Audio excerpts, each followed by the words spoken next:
Assalamualaikum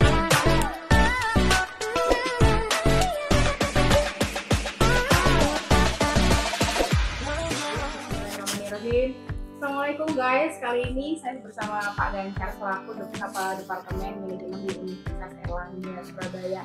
Teman-teman yang sudah bertanya terkait dengan MM dan MSM perbedaannya dan juga terkait dengan biaya.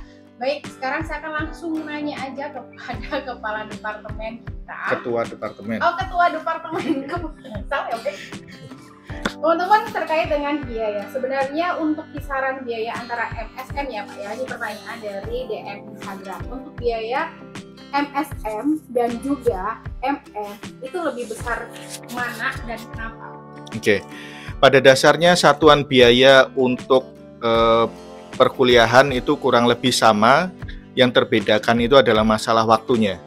Jadi Magister Sains Manajemen lebih ringan karena perkuliahannya dilakukan di jam kerja dan di hari kerja, yaitu Senin sampai Jumat, dan biasanya ya mulai pagi, sore, dan tergantung penjadwalan waktunya nanti.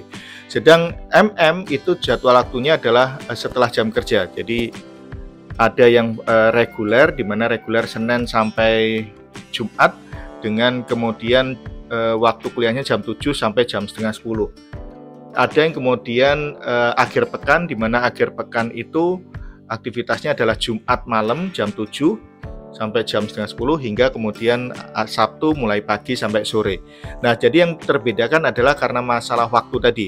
Sehingga dari MSM itu yang lebih ringan, MM malam itu kemudian lebih mahal dari MSM siang, dan kemudian MM yang akhir pekan tentunya lebih mahal dibanding kemudian yang MM malam hari. Jadi perbedaannya hanya karena faktor itu sih intinya. Pak, kalau umpamanya untuk MM sendiri, kenapa harus ada di weekend? Nggak adakah untuk MM itu reguler, atau kebalikannya MSM ada nggak ya yang weekend? Dan kenapa kok dilihatnya dari jadwal itu MSM itu semuanya reguler, tidak ada yang weekend? Ya, ini dikaitkan dengan input yang sudah kita jelaskan di sesi yang lain, bahwa input dari MSM itu adalah mereka yang fresh graduate. Dan kalaupun mereka sudah menjadi dosen, biasanya mereka sudah tugas belajar untuk kemudian lanjut ke S2 ataupun S3. Sehingga mereka punya keluangan waktu untuk kuliah, sehingga bisa kemudian kuliah di jam kerja. Berbeda kalau MM ini inputnya adalah mereka yang sudah bekerja, dan bisa jadi aktivitasnya adalah siang bekerja dan malam kemudian kuliah lagi. Jadi karena target pasarnya berbeda, proses pembelajarannya juga berbeda, waktunya berbeda. Karena itu MM karena target pasarnya adalah mereka yang praktisi, maka kuliahnya malam hari atau weekend. MSM tidak ada kemungkinan untuk weekend ya Pak? Untuk saat ini tidak, karena dosennya juga tentunya butuh istirahat.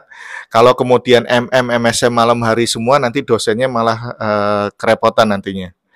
Jadi untuk saat ini kita terbedakan untuk MSM seperti itu, karena memang MSM ini target pasarnya adalah memang fresh graduate, mereka yang kemudian masih mencari-cari kerja, sehingga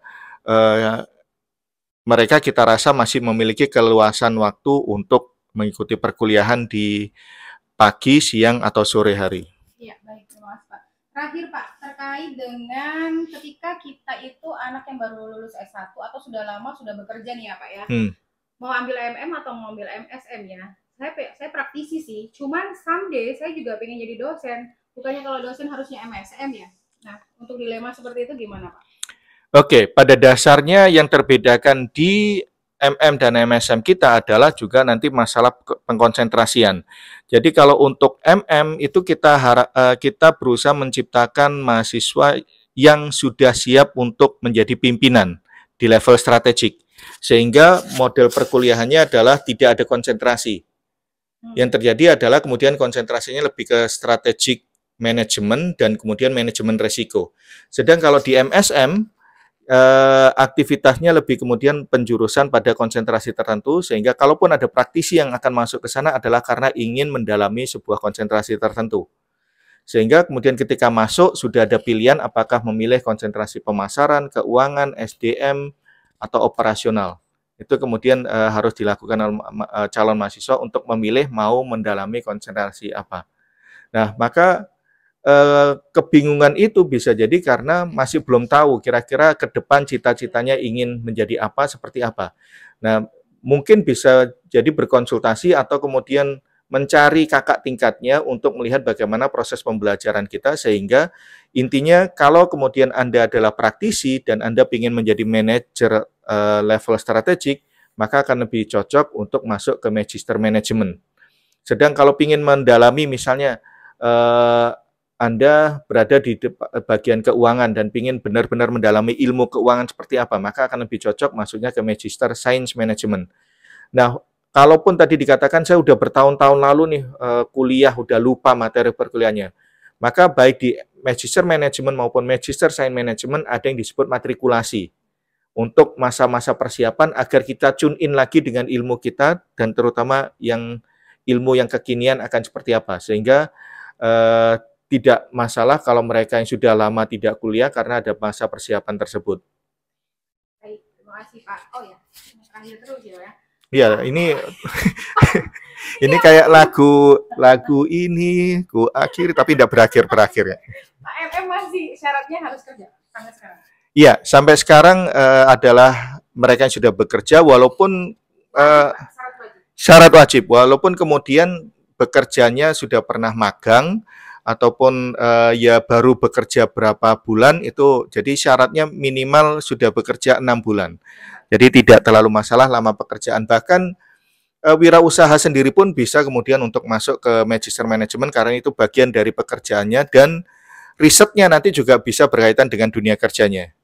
Sehingga salah satu keuntungan dari kuliah di MM adalah sekali jalan 2-3 pulau terlampaui, masalah di kantor selesai, tesis juga bisa selesai. Harapannya bisa seperti itu. Pak, terima kasih banyak Pak. Makasih Mbak Wenti. Ya, di closing boleh Pak. Baik, saya Dr. Gancar Chandra Premananto selaku Ketua Departemen Manajemen FEB UNER. Pilihlah sesuai passion Anda, semoga kemudian ketika itu menjadi passion Anda, maka itu menjadi awal kesuksesan Anda. Barakallah, Assalamualaikum.